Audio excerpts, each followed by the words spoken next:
Hello, everyone. Thank you for participating in our meeting. And today I'm a speaker. So I decided to speak on a topic which is not often is elaborated, and the material not often you can find in the market, especially related with private mail.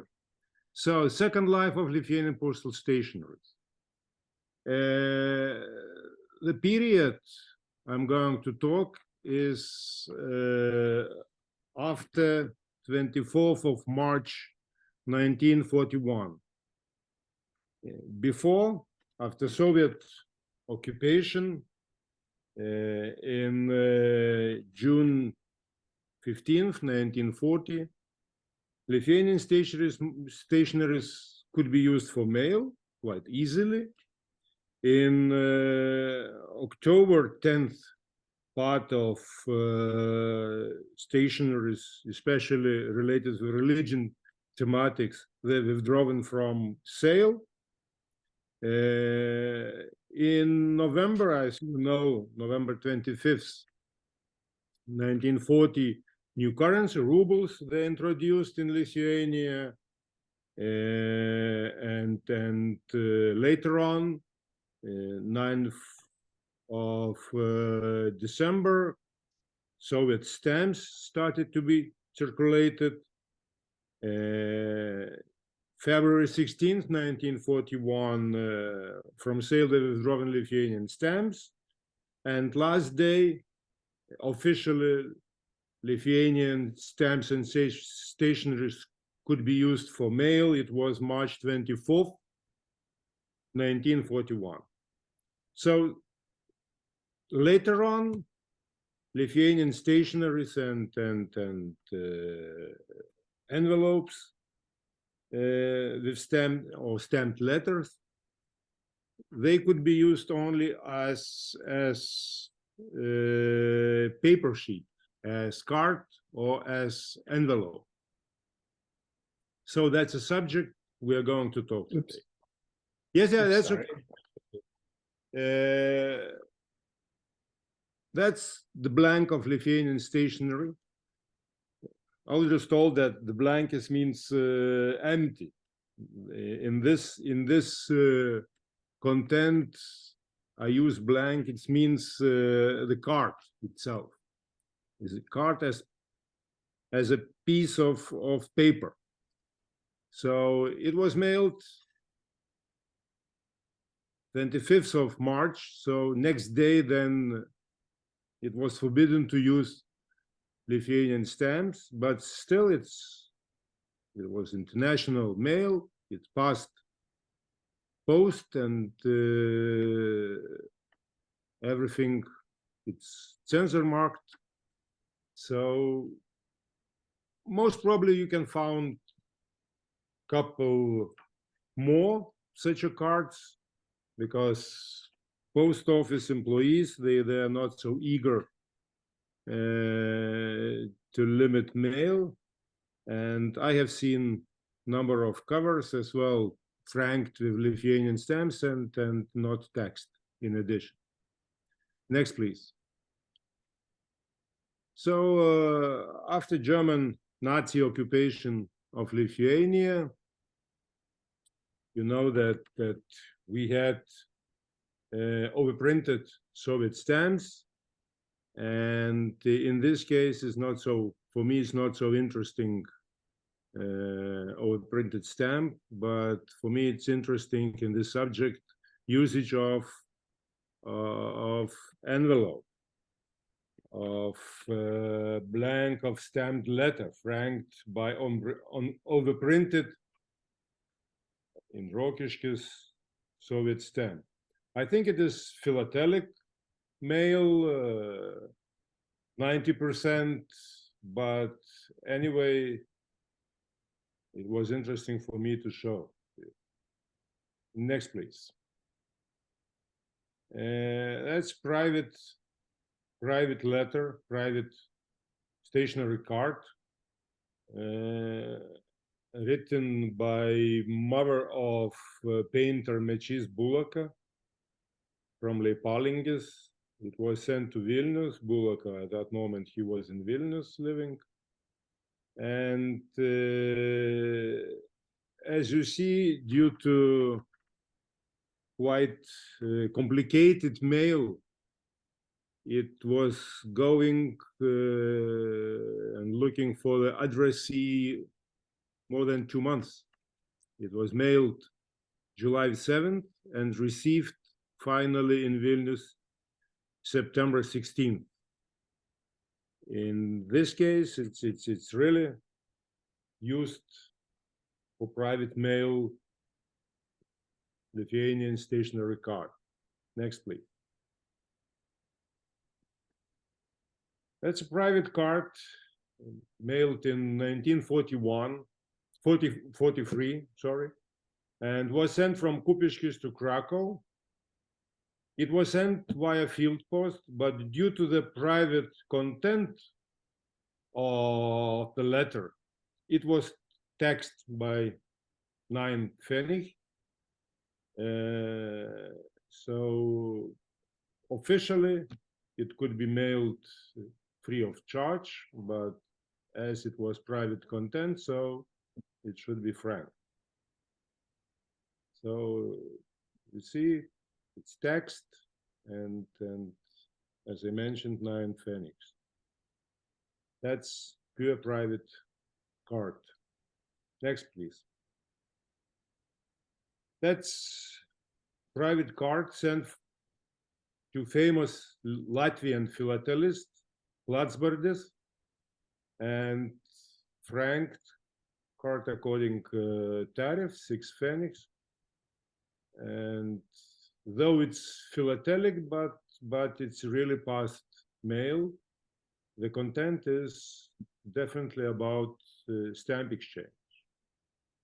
And it was mailed 1942, November 4th. Next, please. Blank of stamped letter sheet. It's franked according tariff 12 pfennig.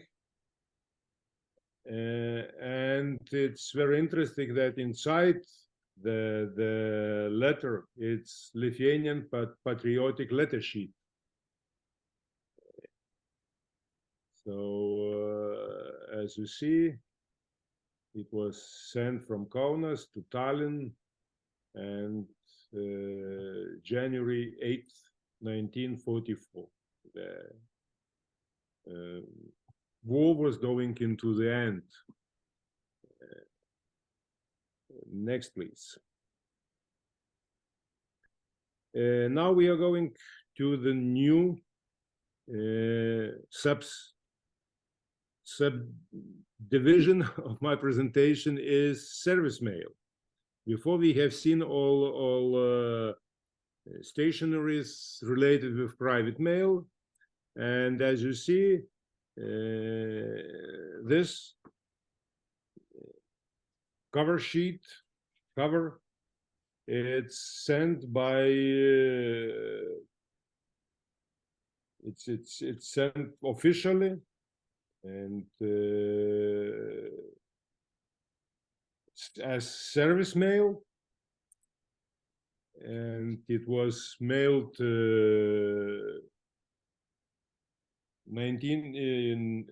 13th of November 1942.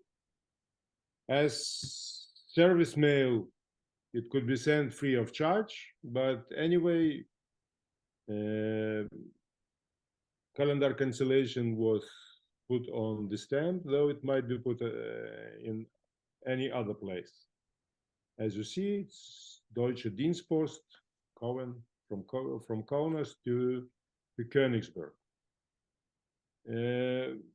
We understand that war was going on, and it was shortage of different material resources, paper included, and Nazi authorities, they started to use stamped envelopes for mailing purposes. As we will see later on, as well, postcards have been used for same purposes. So next, please.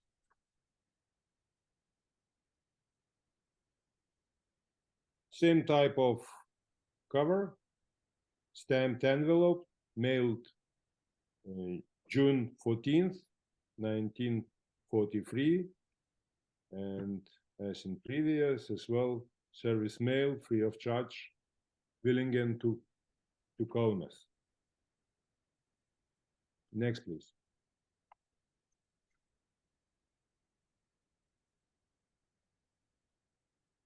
Next one is blank of stamped letter sheet, mailed from Riga, November 6, 1943, as well, free of charge as service mail.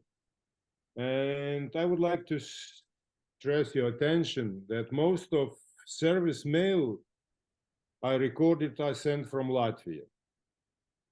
Why? I think it was related with Ostland. General Ostland headquarters was in Riga, and because that was center of Latvia, Lithuania, and Estonia, and part of Belarus. And all stationeries not valid for mail, they're collected and shifted to Riga, and later on they started to use it as just in the shortage of paper. Next, please. Same more or less similar blank of stamped letter sheet mailed from Riga to Frankfurt, end of the war, 18th of June 1944, and definitely free of charge. As I said, it's not necessary, should be stamped, should be sealed. Okay, and last, next please, and in that subdivision is the last. My example is postcard sent from Kaunas to Erfurt 1 week before Red Army stepped into the city, 23rd of July 1944. And as it's service mail, so it's free of charge. Next, please. It's the only one I have, example of field post mail. It's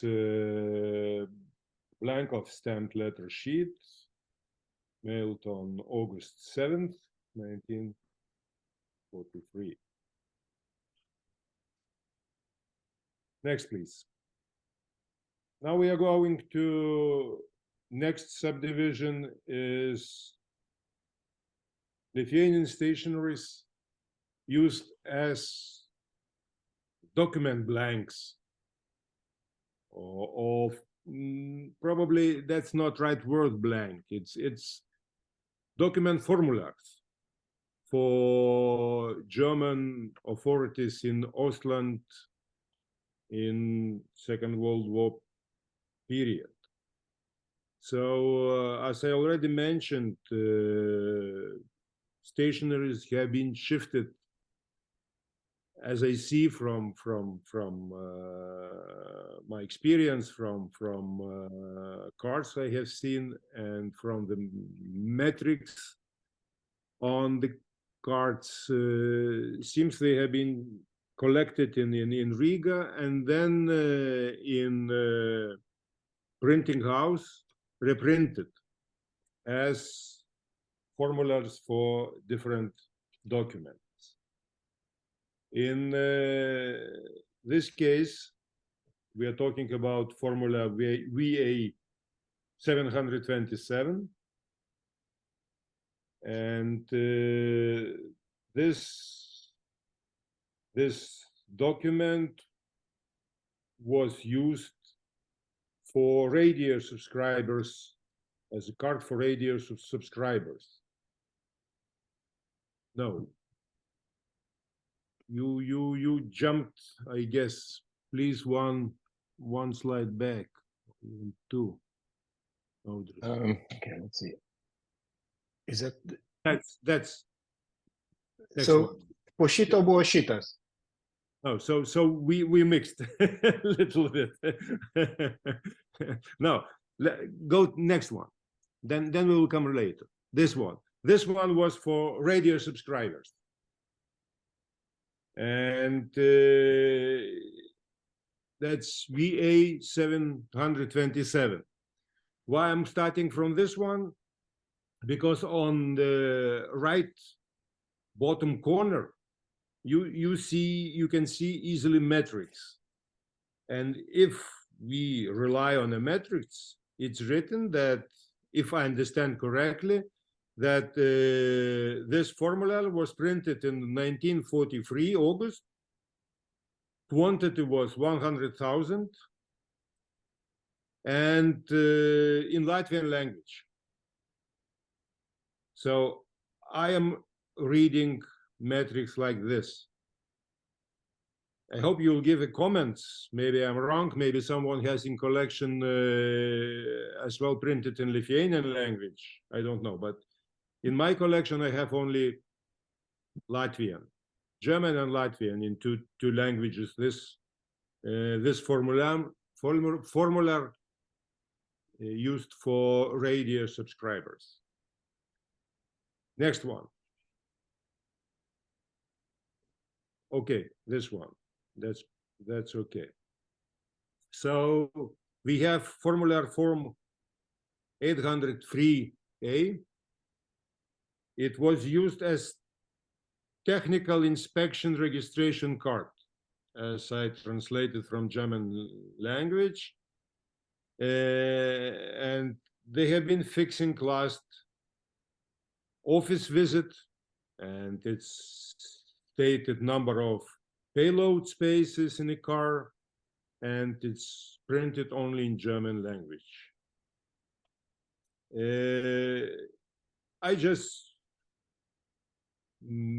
put on in presentation some photos of postcard I have in my collection. In this case, I have one card with Gediminas castle,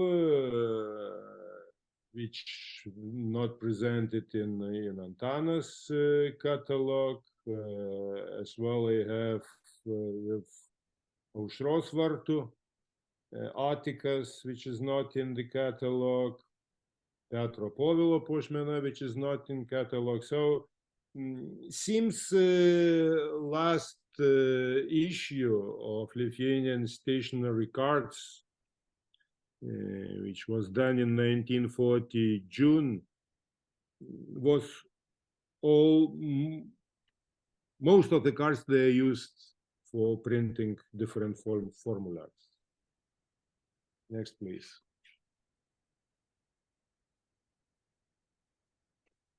Now we have cargo registration form, which is printed in German. Formular number 998A. I know only one, this card, Kaunas Vytauto Didžiojo muziejus, Museum of Vytautas the Great.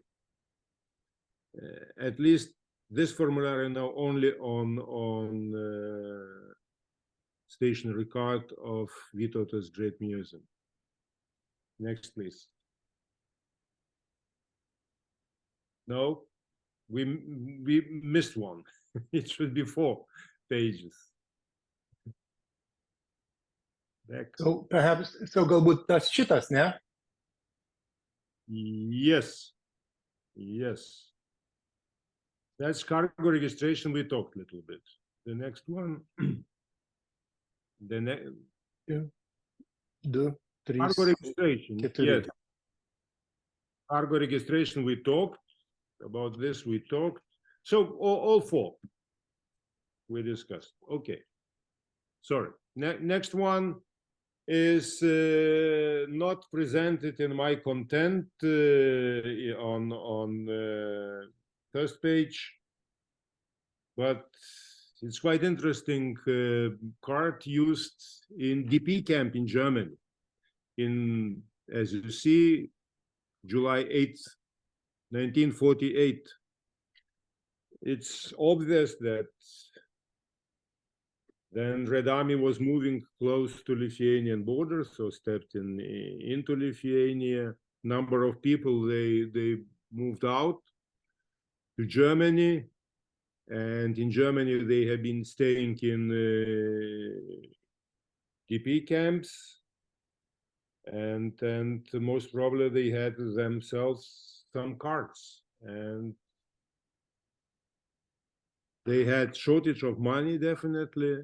Paper cost money, so they used those cards for mailing. So that's nice example of such a mail. And machinery, as you see, machinery cancellation, and it's mailed from Bamberg city. So I have the only one part from DP camp. Most probably some of you have more. Next one. That's already then Red Army stepped into Baltics. So again, it's proof that the biggest concentration of Lithuanian stationeries was in Latvia. So that's a nice example. And you see that it's Lithuanian stationery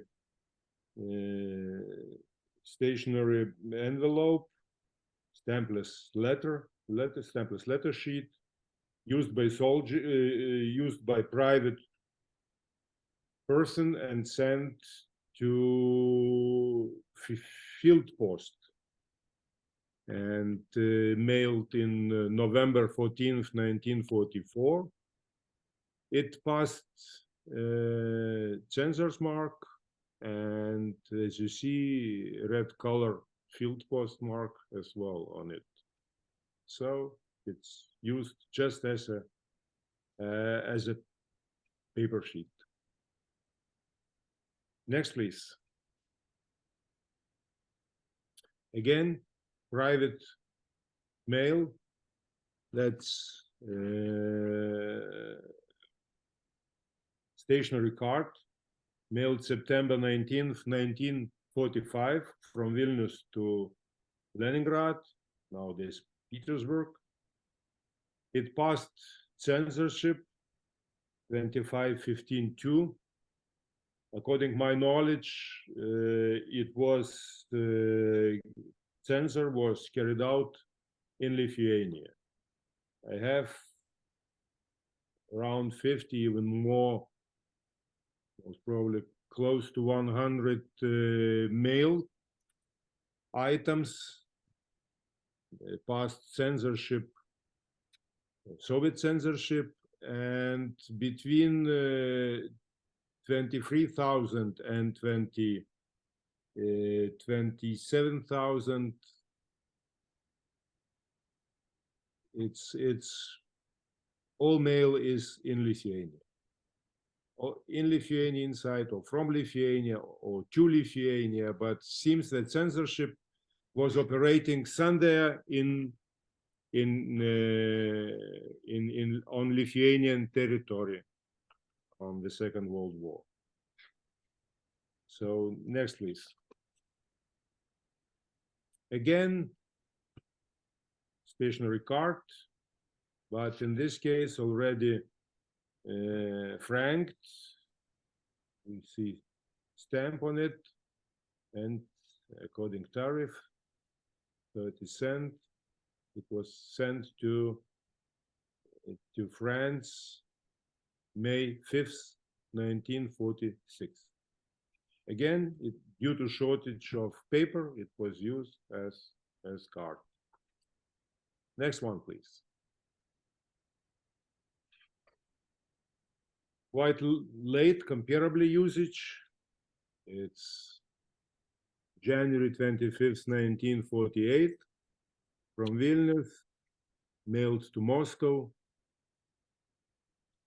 frank with additional stamp on it, but because there is no any religion content on a card, so it passed mail without any problem. Next one, please. This one I like the most because, first of all, it's quite late usage. As you see, it's 1960. From one hand, from another hand, is reply card of postcard devoted to Grand Duke Vytautas, reply part of double card, and content of the letter is related with some sort of drugs. So it seems that mother is asking daughter to buy and to bring some sort of drugs for here. And mail was sent from Kaunas. It was taxed in addition. I haven't cleaned it. It is looks as I got it. And it's sent to Chile. So you see that Second Life stationeries long after Lithuanian Republic as a country disappeared. Even 20 years still they have been used. And the last, my slide as a presentation, which is some curiosity. So that's how quite religion postcard, that's Aušros Vartai, was used by Soviets they made a form for membership collection. I don't know what kind of membership it was collected, or hunters, or membership in Komsomol, or something else, but anyway, it was collected, as you see, even in 1950, in the hottest period of Stalin's repressions. So thank you for attention, and I will be happy to answer to your questions and to listen to your comments. Thank you, Vygintai, for a very nice presentation. It's definitely an eye-opening topic, and I'm sure everybody will be looking for similar examples in their collections and so on. I have a kind of question and comment. So if I understand correctly, okay, let's take a short pause. Would you like to give a short summary in Lithuanian for those that may kind of need some additional details? Yes, I'll do. Lietuviškai trumpa santrauka to, apie ką aš kalbėjau. Tai aš kalbėjau tik tai apie tą periodą po to, kai litas, kai ir lietuviški pašto ženklai, ir lietuviški žyminiai ženklinės kortelės bei vokai buvo išimti iš apyvartos. Tai yra, litas nustojo egzistuoti, buvo tik rublis. Tai yra nuo 41 metų kovo 25 dienos. Tai ir aišku savaime, kad ekonomika, gyvenimas, žmonės vis biednesni buvo, pinigų mažiau, o popierius kainavo pinigus. Todėl reikėjo, naudojo ką galėjo. Naudojo ir laikraščius, iškart pasiūsdavo, kaip voką lankstydavo, ir antrą kartą siūsdavo laiškus. Ir savaime suprantama, kad nenaudotas pašto korteles naudojo siuntimui. Prasidėjus Antrajam pasauliniam karui, panašu, kad iš pašto sandėlių visos kortelės buvo tiek iš Lietuvos, Latvijos, Estijos suvežtos į Rygą, kaip į Oslando centrą. Ir jos ten šiek tiek pasklydo, nes lygiai taip pat trūko popieriaus ir naudojo tiek tarnybiniai korespondencijai, ypač vokus, tiek ir korteles susirašinėjimui. Bet įdomiausia mums, kad dalis lietuviškų kortelių, ypač paskutinės laidos su geležiniu vilku ženklu, jos buvo spaustuvėje, antrą kartą kitoje pusėje atspausdintos kaip formuliarai. Formuliarai, kurie buvo naudojami radijo abonentų fiksavimui, formuliarai, kurie buvo naudojami automobilių techniniai apžiūrai, formuliarai, kurie buvo naudojami fiksuoti išdirbį ir uždirbtus pinigus ir panašiem dalykam. Na, atėjus Raudonai armijai lygiai taip pat trūko popieriaus ir naudojo lietuviškus vokus, kurie be jokių užrašų, be nieko, buvo pašto ženklas ir jį naudojo tiek žmonės susirašinėjimui, valdžia nenaudojo susirašinėjimui, pagrindė žmonės naudojo, bet laiškai, kaip matot iš mano pavyzdžių, jie ėjo ir į Maskvą, ir į Leningradą iš Lietuvos ir jokių problemų neturėjo būti. Ir netgi paskutiniam slaide, kur aš rodau, reiškia, ranka padarytą formuliarą mokesčiams rinkti. Ir mokesčiai buvo renkami už 1950 metus, o pats, reiškia, pati kortelė yra Aušros vartų atikas, grinai religinės tematikos.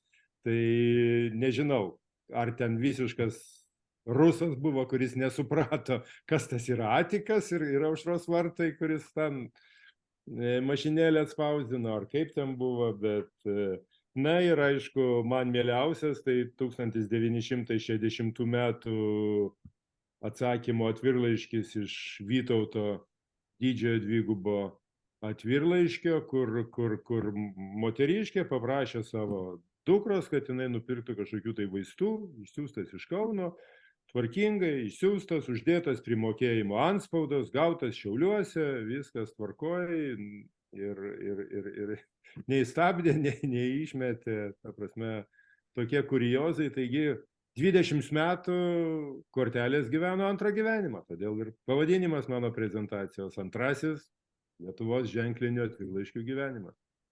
Tai tiek trumpai. Thank you. So those that know Lithuanian, of course, we enjoyed double presentation. That was very nice. I have a question.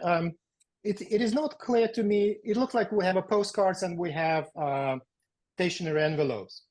And is it possible how they ended up in Riga? And is there any kind of knowledge somewhere available?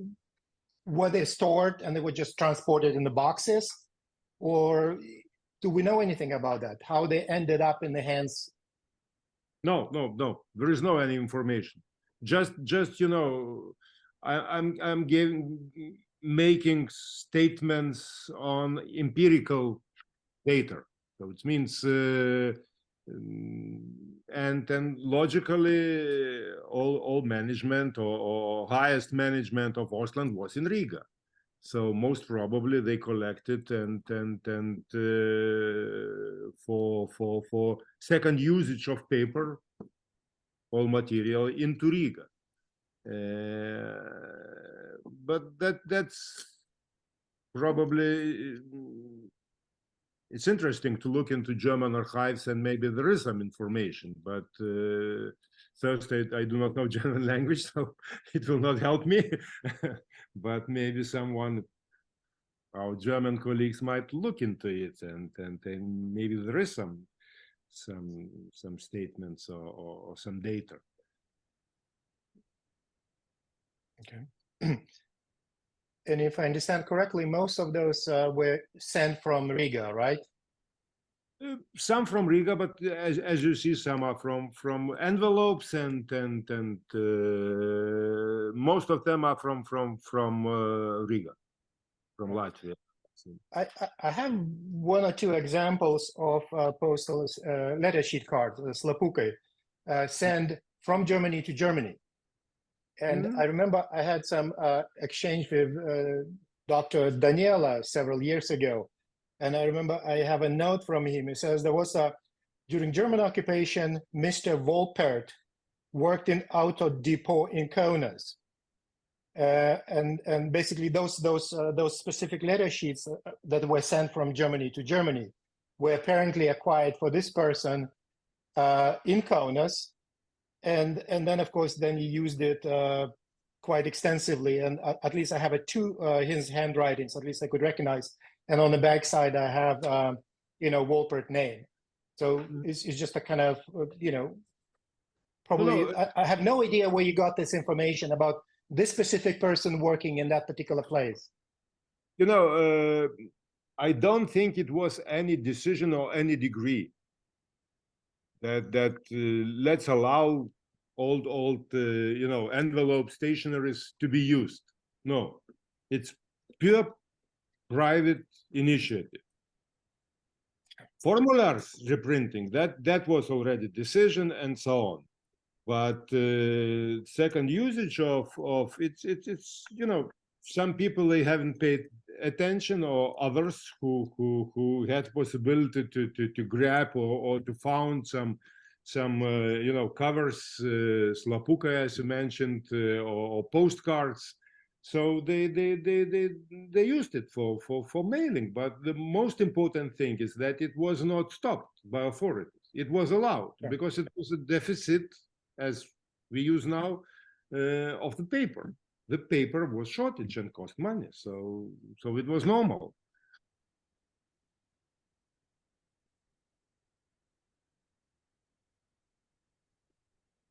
Galima paklausyti, Vygintai, vieną klausimą.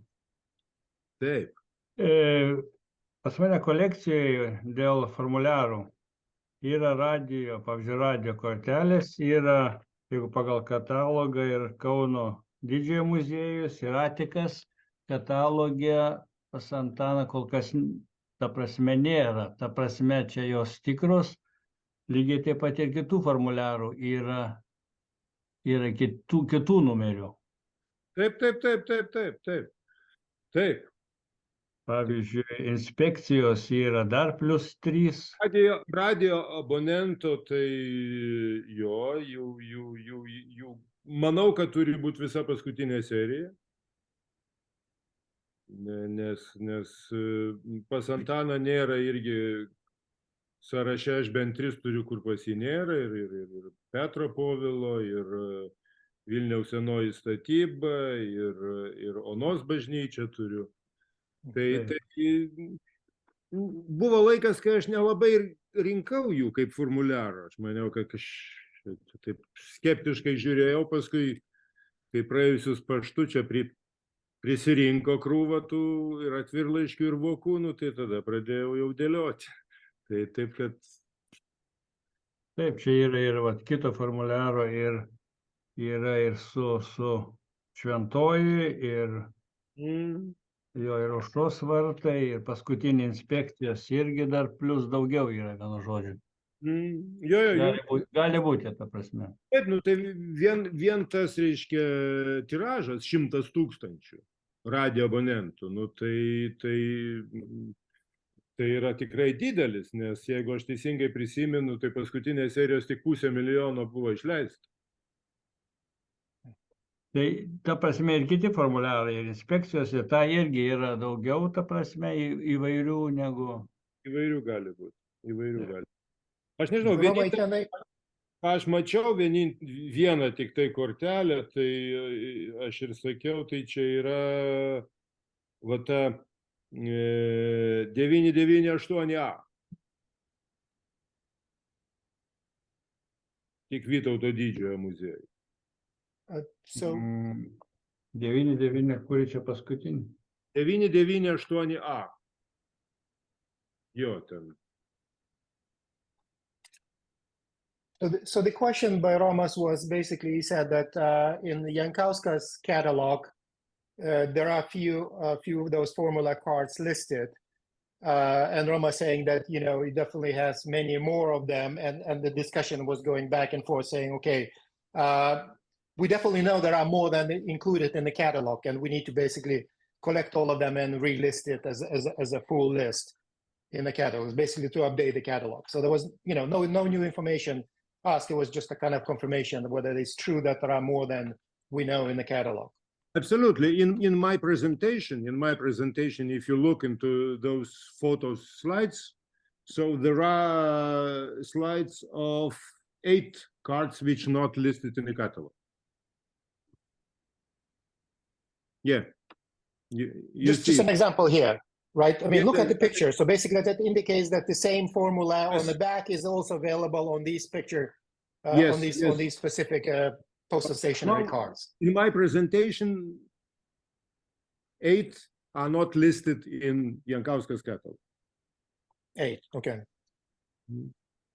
So it should be more. Basically, you suspect that there should be a whole series available, reprinted.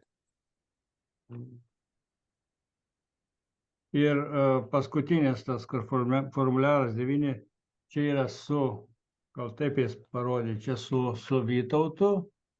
Jo, taip. Taip. Ir dar yra, kaip čia, Tai gerai. o šitas ir šitas. Super. Yeah, I guess next time Antanas is reprinting his catalog as a second edition, there will be quite a few additions to at least this section about these formula cards.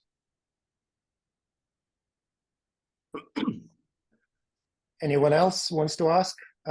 In the same time, while you think, I want to say hello to Juozas. Juozai, malonu jūs matyti. Hello, Greg, also very nice to see you too. And who else has joined us during last meeting? Sorry if I missed anyone. It would be nice to get some comments. Maybe someone has some new data or something in their collections. Tai paskutinė atvirutė 60 metų pasitaikė pačiam. Taip. Okay, well, you think about, I just managed, I wasn't able to prepare to scan. I just only kind of scanned this last example of a letter sheet card, Slapukas, that was basically by this person I talked to. And you can see here, it says Bamberg, I believe it's Bamberg, and it sends to Karlsruhe. So basically, you know, it was kind of used for the personally mail exchange in Germany as well, not only from Riga to other destinations or from Lithuania to other destinations, but also, you know, these were taken perhaps to Germany and also used as well. Just an example. In my presentation as well, one was sent from German city. Oh, sorry. Yeah, I guess, sorry if I probably missed that. I did not stress that it was sent from German city. And, you know, before we had a quick exchange with Vygintas, basically he agrees and he has enough material to prepare one frame exhibit on this topic. So if anyone is interested, I guess, you know, a few years down the road, you may find kind of, well, presented and well documented this topic at one of either our virtual exhibits or perhaps some of the European exhibits. Anyway, please go ahead and ask any questions related or unrelated to this presentation. Dar vienas klausimas, o paskui tos atvirutės buvo sunaikytos kažkaip, tai ar jos tik kaip žmonės išlikę, o taip matyti Rygoje kažkas buvo jos? Jo, aš taip spėju, kad jos buvo vežamos į popieriaus fabriką, ir iš popieriaus fabriko darbininkai išneždavo pluoštelį vieną kitą. Lygiai kaip ir iš Grigiškių fabriko ten krūvą dokumentų nešė savo laiku. Aš žinau, kad iš vienas kolekcininkai Rygoje kelis sunkvežimius iš popieriaus fabriko makulatūros išvežė, tai dėl to labai daug ten buvo prieš ženklinių vokų Latvijos, Rusijos. Tas pats buvo ir Estijoje, irgi sunkvežimį kažkas pasiėmė. Tai nes arba jie būdavo į makulatūrą perdirbimui, arba žmonės kažkokiu tai būdu iškeisdavo iš šnapso butelį. Bet buvo šiais laikais, kaip su tuo pirmajai, taip pat dalis ženklų, blokų, kaip sakant, iš sunaikinimo išsivaikščiojo. Ne visai taip. Ten išsivaikščiojo dėl to, kad paštas turėjo sutartį su platintojais, tai yra didmenininkai. Ir jie sugebėjo parduoti didmenininkam prieš paleidžiant į apyvartą ir apsižiūrint, kad yra klaida. Ir paskui jie, aišku, rašė laiškus, kad čia gražintų, bet kai didmenininkai parašo, kad klaida gražintų, aišku, kad negražina. Tai tą, ką surinko ir sugražino, tai ten paskui sunaikino. Naikinimo komisija ten, nežinau, po 5 ar po 10 jie gavo, kas dalyvavo tuo metu, bet pagrindė iš didmenininkų, čia aš kalbu apie užsienio didmenininkus, Čekijos, ten, Vokietijos ir paplito po pasaulį. Čia nereikia kaltinti. Sorry, go ahead. I was trying to translate kind of this short exchange. It was basically asking, what happened to those who were printed, whether they, disposed or they were sold. And of course, we don't really have that information for sure. They were traded for some goods and other things. And then there was a related question that said, okay, there was some stamps with the book, the first book, and there was some printing error, and there was discussion how they were disposed. Any other questions, either related or unrelated to this presentation? Just feel free to ask or make a comment or advertising. Ačiū Vygintai už prezentaciją. Matau, kad reikės prie katalogo failą ten biškį padirbėti. Reikės ten visus, ką rodai ir būtinai įtrauksiu. Labai ačiū. Romai, jeigu yra kas nors, ko Vygintas nerodo, tai irgi reikia. Tik numeris, kas ir ant ko. O šiaip tai kalbant apie katalogo darymą, tai nėra nei archyvuose, nei muziejuose, nei tokios informacijos, kad būtų galima nuėjai, nurašai, perskaitai ir visa kita. Viskas yra ant filatelistų surinktos medžiagos parimta. Tai vat, ačiū labai Vygintai už prezentaciją. Pridėsim. Yeah, Antanas basically, Antanas is for those who don't know, he's an author of the catalog. So he definitely thanked everyone for this new information and just reminded everybody else there is no archival information out there that you can go and copy those numbers and include in the catalog. All the material that is available in the private hands and the collectors, and some of them kindly share, like Vygintas, and some, or Romas perhaps, also, and others don't share. So the information perhaps is not complete, just, for those simple reasons. And that's kind of obvious. Romai, ar tu ten bandai kalbėti, mes tavęs negirdim? Ar tu ten su kažko? Sakau, labai dėkui, Vygintai, ir ne tai, kad ten dėl katalogo priekaištai, bet ta prasme visada anksčiau priimi kaip katalogą, kaip Bibliją ir ką turi kažkas, ko nėra katalogė, atrodo, kad gal padirbinys arba kažkas ne taip. Tai ta tema prasiplečia, tai labai puiku. Turbūt pašto korteles mažiausiai padirbinėja. Ir atvirai sakant, tas, kas renka ženklinius pašto atvirlaiškius Lietuvos, tai filatelinių yra mažiausiai, lyginant su vokais. Nes kažkaip juos labai naudoja susirašinėjimui, verslui, normali korespondencija, tokių filatelinių palyginti nedaug. Yeah, again, a quick exchange about, we understand that the catalog is not complete. However, those ones that starting collecting that field, very often they assume that the catalog is the final list of things available. And if you, find something else that is not listed in the catalog, then of course one would hesitate saying whether it's a genuine or perhaps forged type of item. However, Vygintas reminded that basically in the postal stationery, most of the material is genuine postal usage, unlike covers, because it was widely used for business and personal correspondence. So, postal stationery seems to be safe from being forged and, used as a philatelic kind of creation. Jan, go ahead.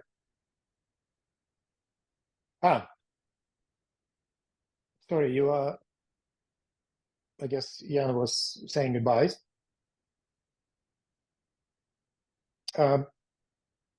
Anyway, so it's if we don't have any other ones, I would just want to take an opportunity to we are in Christmas and holiday season. To those who celebrate Christmas, Merry Christmas. To Šventom Kalėdom, to all others, Happy Holidays. This is the Christmas tree from Vilnius from this year. And here is a beautiful Christmas tree and festive surroundings from Kaunas.